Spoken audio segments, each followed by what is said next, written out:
ఏంటండి ఇప్పుడు ఎప్పుడు లేనట్టుగా ఈ యొక్క జోగినీల వ్యవస్థ మనం చూసాం కదా, వాళ్ళు మాట్లాడే మాటలు కానీ అది కానీ చాలా కాంట్రవర్సీగా ఉంటున్నాయి, ప్రభుత్వాన్ని దుమ్మెత్తిపోవడం జరుగుతూ ఉంది. అసలు దీనంతా మనం ఏ విధంగా చూడాలి? ఒక్కటి అందరికి ఫస్ట్ తెలుసుకోవాల్సిన మాట ఏంటంటే, మనకి ఇది పురాతనమైన టెంపుల్స్లో హైదరాబాద్లో ఉన్నటువంటి కొన్ని టెంపుల్స్లో బల్కంపేట ఎల్లమ్మ టెంపుల్ ఒకటి. అవును. పైగా ఇంకోటి అందరూ గుర్తుపెట్టుకోవాల్సిన విషయం ఏంటంటే, ఇండియా మొత్తంలో కూడా చాలా క్లమ్జీగా ఉన్నటువంటి పురాతన టెంపుల్ కూడా అదే. ప్రతి టెంపుల్కి కూడా కనీసం కొంచెము స్పేస్ బాగా ఉండేది. ఒక బల్కంపేట ఎల్లమ్మ టెంపుల్కి మాత్రం కరెక్ట్ రోడ్డుకు ఉంది, రోడ్డుకు ఆనుకొని ఉంది. దాటగానే ఫ్లైఓవర్, దాటగానే ఫ్లైఓవర్, అది చాలా రద్దీగా ఉండే ఫ్లైఓవర్. ఇంకా ఇటు ముందుకు వస్తే ఎస్ఆర్ నగర్ హాస్టల్స్ ఏరియా, అటు ఇంకా అమీర్పేట చెప్పాల్సిన అవసరం లేదు, అమీర్పేట థియేటర్, సత్యం థియేటర్ వరకు, అటు మైత్రివనం. అవును, అత్యంత రద్దీ ప్రాంతం అండి. సో మామూలుగా జనాలు కూడా వెళ్ళేటప్పుడు కూడా 1-2 సార్లు ఆలోచించి ఫుల్గా ప్రిపేర్ అయ్యి అక్కడికి వెళ్ళాలి అంతే. అండ్ దోపిడీలు గీపిడీలు జరిగినా సరే ఏ గల్లీలోకి ఏ దొంగ ఉరుకుతాడో కూడా తెలియదు, ఎంత భద్రత కూడా కలిపిలేరు. సో మనం ప్రిపేర్ అయ్యే వెళ్ళాలి అక్కడికి. అలాంటిది మిగతా టెంపుల్స్ చూద్దాం. ఇప్పుడు ఫర్ ఎగ్జాంపుల్ పెద్దమ్మ టెంపులే ఉంది, పెద్ద సముదాయం ఉంది. చిలుకూరుకు కూడా కొంచెం సముదాయం ఉంది, ఎంతో కొంత. ప్రతి టెంపుల్కి, ఈవెన్ నడిబొడ్డులో ఉన్న బిర్లా టెంపుల్ కూడా ఒక సముదాయం అనేది ఉంది. అట్లాంటిది ఒక్క బల్కంపేట టెంపుల్కి దేశం మొత్తంలో చాలా పురాతనమైనది. అంటే లైక్ ఈవెన్ అంబానీ వైఫ్ కూడా వచ్చి పూజలు చేసే అటువంటి ఫేమస్ టెంపుల్. కాకపోతే మన కర్మ కరెక్ట్గా రోడ్డు మీదే ఉందండి, అది ఎటు లేదు. అటు వెనక్కి ఈ హౌసెసే, పక్కన హౌసెసే, ఇటు హౌసెసే, జస్ట్ ఓ షెడ్ వేసారు పాపం. ఇంకా అందులోనే చేయాలి. బోనాలు వచ్చినప్పుడు అయితే ఇంకా దారుణం, నరకం. ఇంకా మేకలు గీకలు కోసే వాళ్ళు అయితే ఇంకా చెప్పలేము. అండ్ దాని పక్కనే మార్కెట్, ఆ ఫ్రూట్ గీట్లు, అండ్ మళ్ళీ సండే చేపలు గీపలు. నేను అక్కడికి వెళ్తాను యాక్చువల్గా చెప్తే సమ్ టైమ్స్. పెద్ద మార్కెట్. అండ్ ఆదివారమే బోనాలు, పక్కనే ఆదివారమే ఎర్రగడ్డ మార్కెట్ అండి. అటు నుంచి వెళ్ళాలందరూ ఇటు నుంచి వెళ్తారు, అటు ఇటు అటు మొత్తం రద్దీ. అసలు ఎంత అంటే చాలా ఇరుకైన రద్దీ ప్లేస్ అది. ఇప్పుడు ఎందుకు ఇంత చెప్తున్నామంటే, అలాంటి వాటికి సామాన్యుడే 1-2 సార్లు ఆలోచించి వెళ్ళినప్పుడు మంత్రులు నేను ప్రోటోకాల్ అని చెప్పి వెళ్తారు చూసావా, నువ్వు వెళ్ళి అలిగి రావడం తప్పు. నన్ను అట్లా చూసారా, నాకు కనీసం మర్యాద ఇవ్వలేదు, ఇవ్వలేము. అది అట్లాంటిది, ఆ ప్రదేశం అలాంటిది, అసలు ఇవ్వలేము. అదొకటి. అండ్ సమ్మక్క జాతర కూడా ఆ చిలకల గుట్ట దగ్గర నుంచి అమ్మవారు వస్తుంది, అక్కడ మొత్తం దేశమంతా పోతుంది అక్కడికి. ఎక్కడ ఉంటారు మీరంతా? అందరూ చూడాలి కదా, ఈ ప్రదేశం నుంచే వస్తుంది. నువ్వు అక్కడ నుంచి అందరు ఇలా చూడడానికి పెద్ద ప్రదేశం కాదది, తిరుమల బ్రహ్మోత్సవం కాదది, తెప్పోత్సవం కాదది.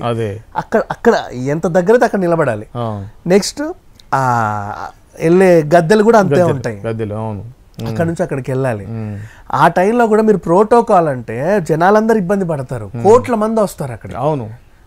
బల్కంపేటకి సాధారణ సండేసే ఎక్కువ జనాలు వచ్చినప్పుడు, బోనాల సండే, పైగా మనకి గోల్కొండలో ఒకసారి, బల్కంపేటలో ఒకసారి, సికింద్రాబాద్లో ఒకసారి, అట్లా జరిగినప్పుడు ఇది కూడా చాలా ఫేమస్ టెంపుల్, పెద్ద ఫేమస్ టెంపుల్. బోనాలకు పెట్టింది పేరు.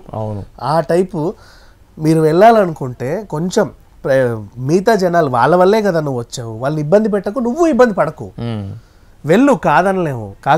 కానీ మరీ మర్యాదలు ఎక్స్పెక్ట్ చేయొద్దు. నిన్ను దేవుడి దగ్గరికి కొంచెం ఏ ఇబ్బంది లేకుండా తీసుకెళ్లారా, నీ మొక్క అయిందా, తీసుకొచ్చామా, చాలు. రాజమర్యాదలు అవన్నీ నువ్వు ఎక్స్పెక్ట్ చేయకు. మొన్న ఆయన అలాగే సొంత పార్టీ నేతలే వెళ్ళి అలిగే రోడ్డు ఎక్కి కూర్చున్నాడు. మినిస్టర్ సురేఖ గారు వచ్చారు, ఆ మేయర్ కూడా, ఆమె కూడా, అవును, విజయలక్ష్మి, కుక్కల్ని ఏదో అనింది లాస్ట్ టైం, మేయర్ విజయలక్ష్మి, ఆమె కూడా వచ్చి రోడ్డు మీద కూర్చొని అలిగింది. మీరు రాకండి, వద్దు, రాకండి అంటే మమ్మల్ని ఎందుకు రావద్దు అంటున్నావు అని అలాగొద్దు. రీజన్ అట్లాంటివి ఎక్స్పెక్ట్ చేసి రాకు నువ్వు.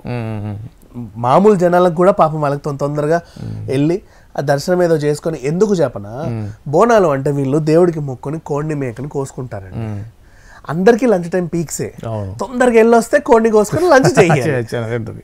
అవునా, ఇంత మందో మరబాలమో పుచ్చుకొని తొందర చేయాలి. అంటే 2 లోపు వాడి పని అయిపోవాలి, 2-3 లోపే. ఇంకా అది కూడా చాలా ఇది. అవును, అందుకే అందరూ 11 నుంచి అందరూ అదే ఇదిలో ఉంటారు. ఆ టైం కూడా పీక్ టైం. నువ్వు కరెక్ట్ ఆ 10:30-11 గంటలకు నువ్వు మంచిగా ఆరితేరి రెడీ అయ్యి ఆ టైంకి వెళ్ళి వాళ్ళకి ఇబ్బంది నీకు ఇబ్బంది. నువ్వేమో అక్కడ మేకను కొన్ని కోసి అమ్మో ఇంకా దారుణం అది. ఇంకేం చెప్పాలి అంటే నువ్వు కోసే మేక దగ్గర ఇంకా ఎవడు ఉండొద్దు అంటే ప్లేస్ లేదు అక్కడ. 2 షెడ్లు వేసారు. అది చాలా ఇరుకైన ప్లేస్ అది. మనం ప్రాక్టికల్ గా చూడండి, ఎవరైనా సరే గూగుల్లో అయినా చూడండి, చాలా ఇరుకైన ప్లేస్, వెళ్ళి అలగొద్దు. సరే ఇంకా బల్కంపేట వెళ్ళామా టెంపుల్. ముఖ్యంగా ఏంటంటే ఆ జోగిని శ్యామల అనే ఆవిడ ఉంటుంది, అక్కడ జోగిని అది నడుస్తుంటుంది కదా, బోనాల్లో దేవత వస్తుంది, తను ఏదో మాట్లాడుద్ది ఏదో అంటారు కదా. సో ఈ క్రమంలో పోయినసారి కేసీఆర్ని శాపనార్థాలు పెట్టినటువంటి అదే శ్యామల ఈసారి కూడా మీరు లాస్ట్ టైం మీరు వచ్చారా, ఇప్పుడు మీరు రావటం ఏంటి, వస్తే ఎప్పుడు ఇన్వాల్వ్ కావాలి, ఇప్పుడు వచ్చేసి ఇన్వాల్వ్ అయ్యి మమ్మల్ని పక్కన పెట్టడం ఏంటి అనేటువంటి మాటలు వినిపిస్తూ ఉన్నాయి. దీని మీద మీ కామెంట్ ఏంటి? దీని మీద కూడా రాజకీయ కోణం ఉందా? ఎలాగో శివసత్తులు అన్నారు కాబట్టి రాజకీయ కోణం చెప్తా. యాక్చువల్గా ఏం జరిగిందో మాట్లాడుకుందాం. బోనాలకి ప్రతిసారి ప్రభుత్వం ఖర్చు పెడుతుంది గ్రాండ్ గా. ఈసారి ప్రతిపక్షం ఖర్చు పెట్టింది ప్రభుత్వం కంటే ఎక్కువ. ప్రభుత్వం పెట్టినా కూడా పెట్టింది వీళ్ళు. ఓకే, ప్రభుత్వం పెట్టింది గ్రాండ్ గా బోనాలు జరగడానికి, వీళ్ళు పెట్టింది చెడగొట్టడానికి. అవునా?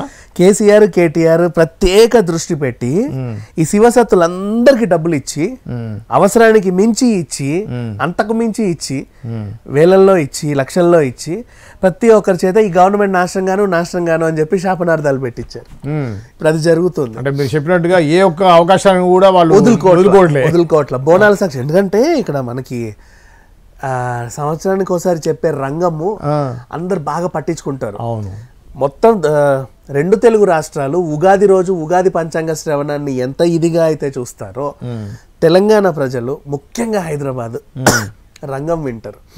పచ్చికుండ ఎక్కి ఆవిడ చెప్పే రంగం, ఇంకా కొంతమంది చెప్తారు రంగాలు, ప్రతి బోనంలో ఒకరొకరు.